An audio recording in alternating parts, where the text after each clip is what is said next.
If you clicked on this video because you saw the title and wanted to hear some juicy gossip about my situation, I'm really glad you did. Because besides the people that have actually lost their boyfriend or girlfriend, you're probably somebody who needs to hear this message the most. And I think it's about time that we've had some words.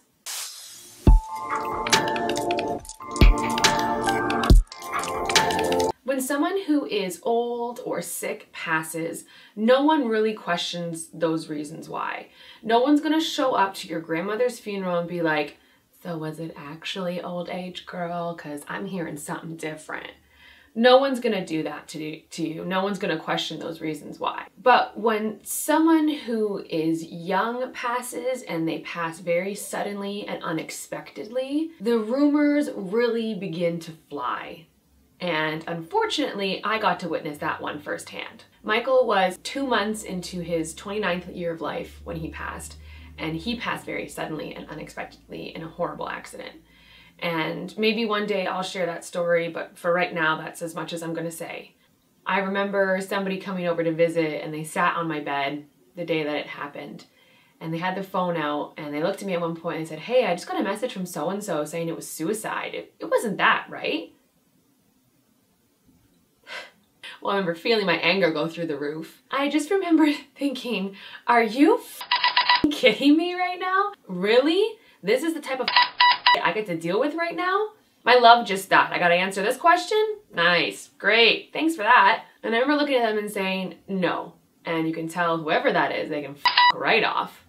Because that's not the case whatsoever. This was an accident. If anybody wants to go spread some rumors, you can just squash it right now with that. I think they were surprised at how forcefully I spoke in that moment, but I don't really care. I'd rather nip something in the bud right away than watch it grow over time. I am very protective over the people that I love in life and in death, and I won't have anybody talking shit about my baby. Side note, that's something else you could probably take away from this video, is that people can be super insensitive during this time, and sometimes people do it not really knowing the weight of their words, and sometimes people do it because they have no capacity for compassion. And I get it, we all can be super curious. We're all gonna have questions, we're all gonna wanna know the reasons why something happened. But if you're gonna ask the question and you don't know the answer why, and the people around you don't know the answer why, do you really think you should be saying anything?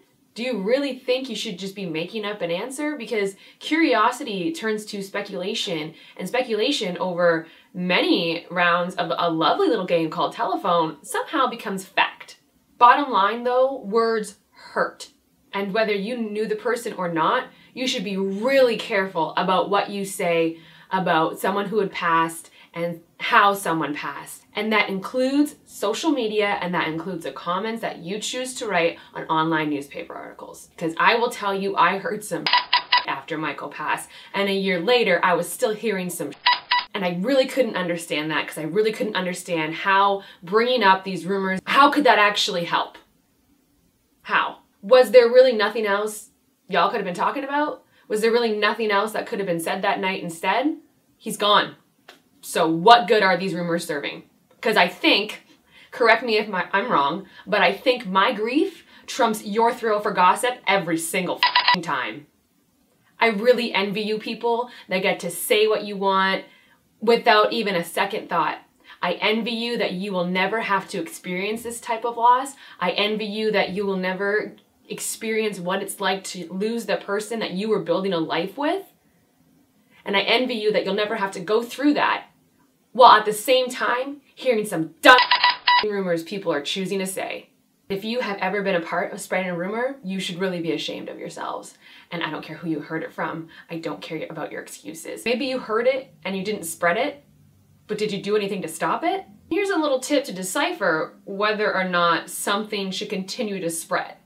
If you hear something or you think you know something, ask yourself this: would the people who are closest to that person who passed appreciate this information? And if the answer is no, keep your lips shut. If the answer is no, then grow a backbone, get in touch with your moral center, and tell whoever is speaking to stop. In this case, and in any other case, if you don't know the facts, you should just really be keeping your mouth shut, because eventually somebody is going to hear the things that you are saying, and they are already dealing with enough. They are already trying to keep the tiny fragments of their life together, and they're struggling to do that. And they don't need you or your made up words coming in and blowing things up into pieces. When I heard rumors spring up after Michael's passing, I either laughed because they were so ridiculous, or I just laughed at the stupidity of other people. And sometimes I cried because I really couldn't believe anybody could say such things. But I never put any stock into anything that I heard because it didn't matter. I think sometimes in your grief, you have to set your own priorities, because your time and your energy are finite.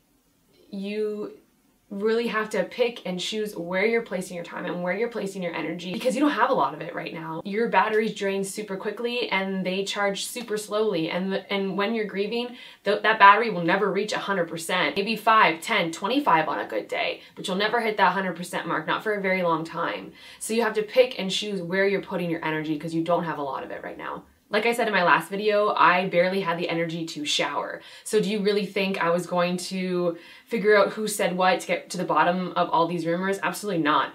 Sorry, but I have no appetite, haven't eaten in days. Let me worry about that first. But that doesn't mean I didn't get super fucking angry, because I did real fucking angry. This person is no longer here. So why are you talking about them like that? Why are you spreading these stories? And also, hi, I'm still here. His family's still here. Does that mean nothing? Does that not put an extra filter between your brain and your mouth? For some people, no. But no matter what I heard, it wasn't going to change the love I have for him, and it wasn't going to change the love he has for me.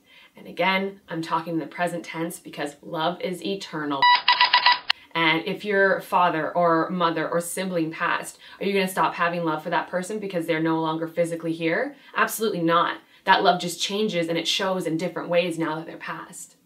And like I said earlier in this video, I get very protective over the people that I love in life and in death, and I won't have nobody talking about my baby. So in conclusion, be mindful about what you hear and about what you choose to say. I'll see you guys next week. Bye.